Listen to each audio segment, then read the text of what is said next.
नमस्ते फ्रेंड्स, कल्पना की रसोई में आप सबका फिर से एक बार स्वागत करती हूँ। तो संक्रांति की तैयारी हमने कर ली है और बहुत कुछ बना लिया है त्यौहार के हिसाब से। तो देखिए, ये आप देखकर समझ ही चुके होंगे कि ये क्या है। तिल के, हाँ, सफ़ेद तिल के लड्डू हमने बना लिए हैं और साथ साथ तिल की एक चिक्की भी हमने बनाई है और काले तिल के लड्डू भी हमने बनाए हैं। तो हमारे यहाँ ये सारे लड्डू सब तरह के पसंद किए जाते हैं और साथ साथ चिक्की भी खाना बहुत पसंद करते हैं सब लोग। तो इसलिए हमेशा संक्रांति के अवसर पर मैं ये सब चीज़ें घर में बनाती हूँ। तो चलिए देखते हैं इसमें से हम क्या क्या आज सीख सकते हैं। तो जैसी ब्राउन और शाइनी ये दिखाई दे रही है, इसे हमने बड़ी ही आसानी से बना लिया है और इसे प्लेट में हमने अच्छे से फैला दिया है ताकि ये ठंडी हो जाए और फिर हम इसे काट लें।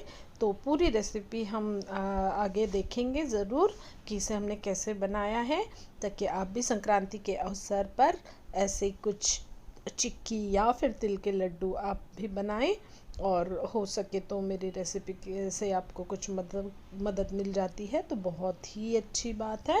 तो चलिए शुरू करते हैं। चलिए चिक्की बनाना शुरू करते हैं। सबसे पहले हमने एक कटोरी तिल लिया है, सफ़ेद तिल, जिसे हम बहुत ही धीमी आंच पर इसे भून लेंगे और जब ये चटकने लगेगा हम इसे निकाल लेंगे। उसके बाद अब आप देखेंगे कि करीब मैंने 2 कटोरी सेंग लिए हैं जिन्हें मैं भून रही हूँ, क्योंकि मुझे तिल के लड्डू भी बनाने हैं तो मैं एक साथ ही इसे भून रही हूँ। तो एक कटोरी हमें एक कटोरी के करीब हमें काम आएंगे तिल की चिक्की बनाने के लिए और बाकी हम यूज़ करेंगे लड्डू के लिए। तो ये देखिए, उसके छिलके हमने निकाल लिए हैं थोड़ा ठंडा होने के बाद। तो मैं पूरी तरह से छिलके नहीं निकालना पसंद करती हूँ, मैं थोड़े आधे ही छिलके निकालती हूँ ताकि उनका स्वाद भी बहुत सौंधा सा अच्छा आता है।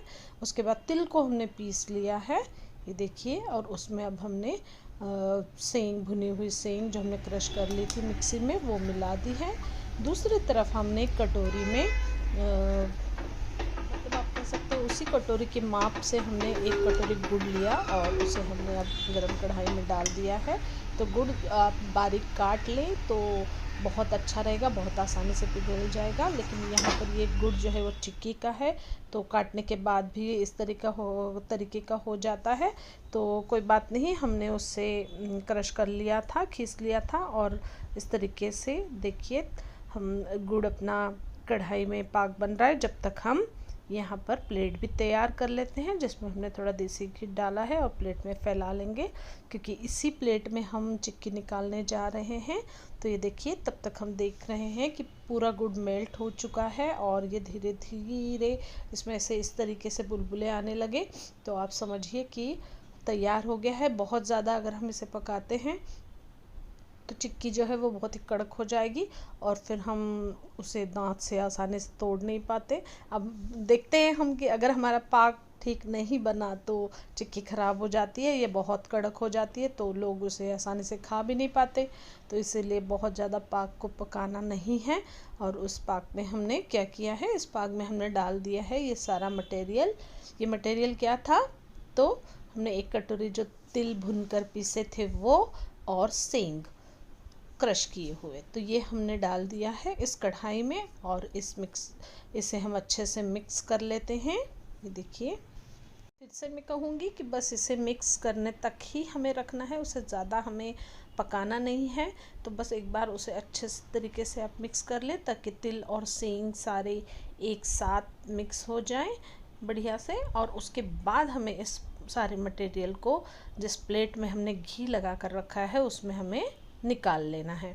ज़्यादा देर हमें रखना नहीं है। ये देखिए, तो इसे हम निकाल लेते हैं। चलिए, और फिर हम इसे फैला देंगे, इसमें एक जैसा कर देंगे। तो ये देखिए, इसे हम निकाल लेते हैं।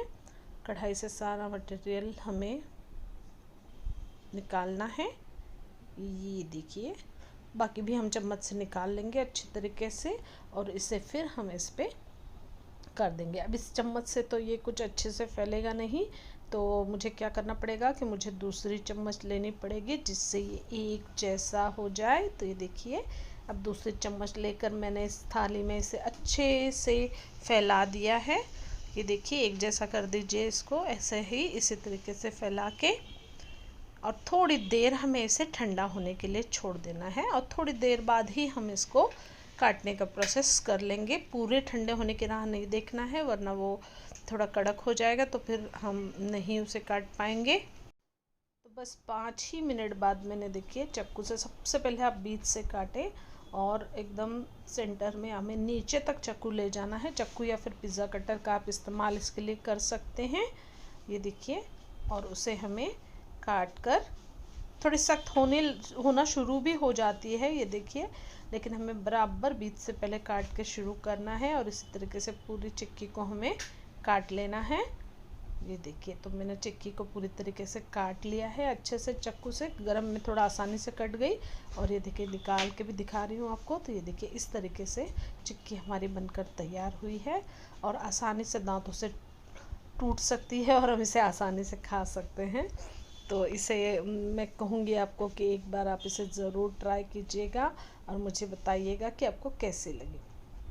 उसके बाद हमने वापस क्या किया है कि जो एक कटोरी पाक था वो हमने बना लिया, कढ़ाई में पाक तैयार कर लिया। उसी में हमने करीब 2 कटोरी हमने इसमें तिल डाल दिया है, ये देखिए, और 1 कटोरी सींग, ऐसे डाल के हमने इस मटेरियल को, अब हमें बनाने हैं लड्डू, तो हम अब इस मटेरियल को तैयार कर रहे हैं। ये देखिए, उसे भी उसी तरीके से हमने एक परात में निकाल लिया है। गरम गरम में ही इसे बनाना है, हाथों में घी लगाकर, तो ये आसानी से बन जाएंगे। तो आज के दिन में बस हमारा टारगेट है कि ये सब संक्रांति की चीज़ें जो हैं वो सब फेस्टिवल के हिसाब से, त्यौहार के हिसाब से सब बनाकर रेडी कर लें। तो ये देखिए, अब मैं गरम गरम लड्डू बना रही हूँ। तो आज का मेरा संडे का दिन मैं कह सकती हूँ आपको किचन में यही सब त्यौहार का सामान बनाने में गया। ये देखिए मेरे लड्डू बहुत ही आसानी से गरम गरम में बन जाते हैं। तो इसे हम बना रहे हैं और उसके बाद में हम थोड़ी देर बाद ये, क्योंकि कड़क हो जाएंगे, तो गरम में ही जितना जल्दी आप इसे बना सकते हैं तो उतना जल्दी ही बना लीजिए। और बस इसको हम स्टोर करके कई दिनों तक हम इसे खा सकते हैं। ये देखिए, ये बनकर तैयार हो गए हैं, इतने सुंदर दिख रहे हैं ये, एकदम शाइनी, और ना ज़्यादा कड़क ना ज़्यादा नरम। जी, तो ना ज़्यादा नरम है ना ये ज़्यादा कड़क है। तो इन लड्डुओं का चलिए स्वाद लीजिए। और काले तिल के लड्डू भी मैंने बनाए हैं इसके साथ में। तो ये तीनों प्रकार के लड्डू, चिक्की, ये सब बनाने का आज मेरा प्लान था और जो कि मैंने पूरा कर लिया है। तो काले तिल के लड्डू की रेसिपी मैं आपको शॉर्ट में बताऊंगी, तो ज़रूर मेरे चैनल से जुड़िए और मेरे चैनल को सब्सक्राइब कीजिए, लाइक कीजिए, कमेंट कीजिए और मेरी अगली आने वाली रेसिपी को पसंद कीजिए। धन्यवाद।